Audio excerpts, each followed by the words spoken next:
एक सुरक्षक की हार। ये घटना एक सिक्योरिटी गार्ड रमेश की है। रमेश की ड्यूटी एक पुरानी सरकारी बिल्डिंग में थी। पूरा दिन यहाँ लोगों का आना जाना लगा रहता था, लेकिन रात होते ही बिल्डिंग बिल्कुल सुनसान हो जाती। सिर्फ एक चीज वहाँ जिंदा सी लगती थी, एक पुराना इमरजेंसी लैंडलाइन फोन। वही फोन जो सालों से किसी ने इस्तेमाल नहीं किया था। रात के ठीक 3:07 AM पर जब रमेश सीसीटीवी मॉनिटर कर रहा था, फोन अचानक बज उठा। उसका दिल एकदम से तेज धड़कने लगा। पहले तो उसने आंकड़ेखा किया, फिर फोन दोबारा बजा, फिर तीसरी बार, और हर बार बेल पिछली बार से ज्यादा जोर से गूंज रही थी। आखिर रमेश ने धीरे से रिसीवर उठाया। दूसरी तरफ सिर्फ सांसें आ रही थी, गहरी, ठंडी। रमेश ने हिम्मत करके पूछा, कौन है? लंबी खामोशी के बाद एक औरत की बहुत हल्की आवाज सुनाई दी, रूम नंबर 13, वहाँ कोई है? रमेश का जिस्म सुन्न हो गया, क्योंकि इस बिल्डिंग में कोई रूम नंबर 13 होता ही नहीं था। यह बिल्डिंग सिर्फ 12 कमरों की हाई थी। फोन कट हो गया।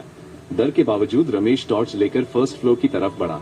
कॉरिडोर ठंडा था, इतना ठंडा कि उसकी सांसें धुंध मिस्ट बन रही थी। जहाँ पे रूम 13 होना चाहिए था, वहाँ सिर्फ एक बंद ईंट की दीवार, ब्रिक वॉल थी। लेकिन उसने धीरे से दीवार के अंदर से किसी के चलने की आवाज सुनी। कौन है? रमेश चिल्लाया। अचानक उसके पीछे से वही लैंडलाइन फोन की बेल बज उठी, लेकिन इस बार आवाज कॉरिडोर के बिल्कुल पास, उसके कान के बगल में। रमेश ने पलट कर देखा। एक पुराना ब्लैक रोटरी फोन जमीन पर पड़ा था, जो वहां होना नहीं चाहिए था। फोन खुद ब खुद रिसीवर उठाया हुआ था, और उसमें से फिर वही आवाज आई, रूम नो 13 खुल रहा है। ईंट की दीवार धीरे धीरे अंदर की तरफ धंसने लगी, जैसे कोई दरवाजा खुल रहा हो। अंदर से पिच ब्लैक अंधेरा, और इस अंधेरे में एक औरत का आधा चेहरा बस यही चमक रही थी। रमेश भागने को ही था कि इस औरत की लंबी उंगलियां बाहर निकली और उसकी टॉर्च पकड़ ली। टॉर्च की रोशनी उसके चेहरे पर पड़ी और पता चला कि उसका आधा चेहरा जला हुआ, आधी आंख बाहर निकली हुई थी। रमेश चीखने ही वाला था कि फोन का रिसीवर जोर से बजा।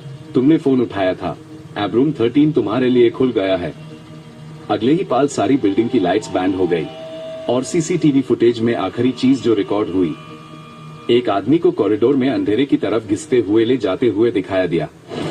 उसके बाद से रमेश कभी नहीं मिला, और बिल्डिंग के मैप पर अब रूम नंबर 13 मौजूद एग्जिस्ट करता है नहीं आया। लेकिन रूम नंबर 13 अब भी किसी का इंतजार कर रहा है। वाहन से आने वाला अगला फोन कॉल आपके लिए हो सकता है। अगर आप नेक्स्ट टारगेट नहीं बनना चाहते, तो वीडियो को लाइक करें, और नाइट टेरर फाइल्स को सब्सक्राइब करना मत भूलना। बेल आइकॉन जरूर दबाएं ताकि आप ऐसी सच्ची और डरावनी कहानियां मिस ना करें।